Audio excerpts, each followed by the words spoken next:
নাজমুল, জানাবেন আশুলিয়ায় জলাবদ্ধতার কি চিত্র দেখছেন? অঙ্কুর, আপনাকে ধন্যবাদ। আপনি যেমনটি বলছেন এবং আশুলিয়ার শ্রীপুর এবং হাসান কলোনিতে রয়েছে এবং তালপট্টি এই এলাকায় কিন্তু যে লাখো মানুষের বসবাস, এখনও কিন্তু তারা পানিবন্দী অবস্থায় রয়েছে এবং পানির ভারী বর্ষণে কিন্তু যে আপনি জানেন যে এই এলাকার এখন যে চিত্র, যে সড়ক পথ সেটি এখন নৌকায় কিন্তু চলাচল করছে এবং এখানকার মানুষের যে ভোগান্তি এবং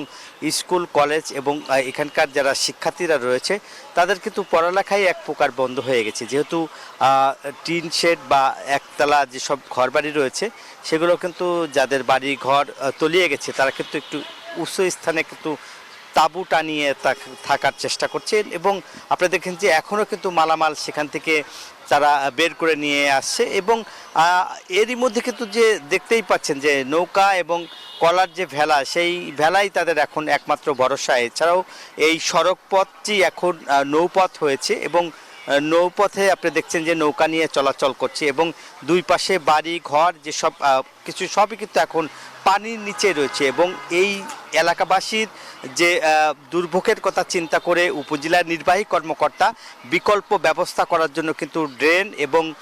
সেটার জন্য কিন্তু পানি বের করার যে পরিকল্পনা সেটা কিন্তু আসলে তারা করছেন। এরই মধ্যে কিন্তু আমরা যদি দেখি যে নৌকায় কিন্তু এভাবেই নারী পুরুষ শিশু সবাই কিন্তু এভাবেই। নাজমুল, আপনাকে ধন্যবাদ।